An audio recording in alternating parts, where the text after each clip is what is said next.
We are getting closer to next week's solar eclipse, and while we won't see a total eclipse here in southern Wisconsin, we will see a partial eclipse. That means there won't be any time where it's safe to look at the sun without eye protection.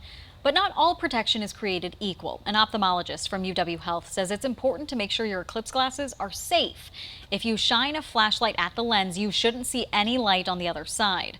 Regular sunglasses will let light through and are not safe to use to look at the eclipse.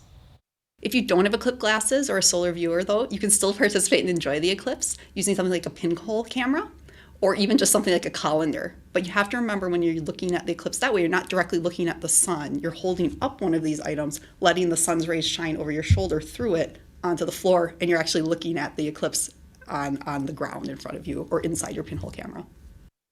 And while many people will look toward the sky to see the eclipse, that's not an option for everyone. ABC's Danny New has you covered on the technology that's helping people who are blind witness the eclipse. A little more. There it is. To take in the solar eclipse this Monday, many folks with sight will grab their protective glasses. And thanks to the team at Harvard University's Light Sound Project, hundreds of people who are blind will also have a device to help them absorb this rare astronomical wonder. Just because a person can't see doesn't mean they can't do astronomy. Astronomer Allison Barilla first had this idea before the eclipse in 2017.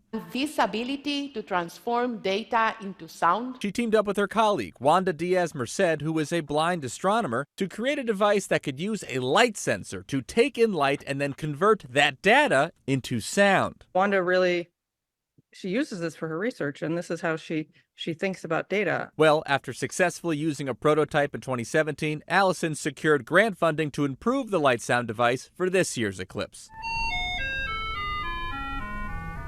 Now, when it interprets the light from the eclipse, it will use various instruments to connote the different phases. For example, when the light is at its brightest, the device will play a flute.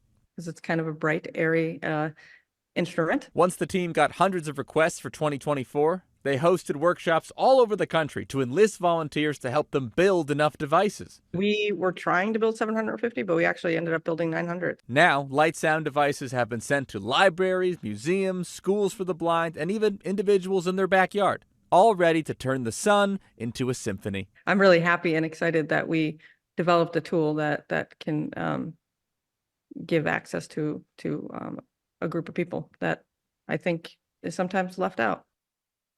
For the record, once the sky goes into total darkness, the device will only play a light clicking sound so its users can hear what's going on around them and experience the eclipse with their community. In New York, for ABC News, I'm Danny New.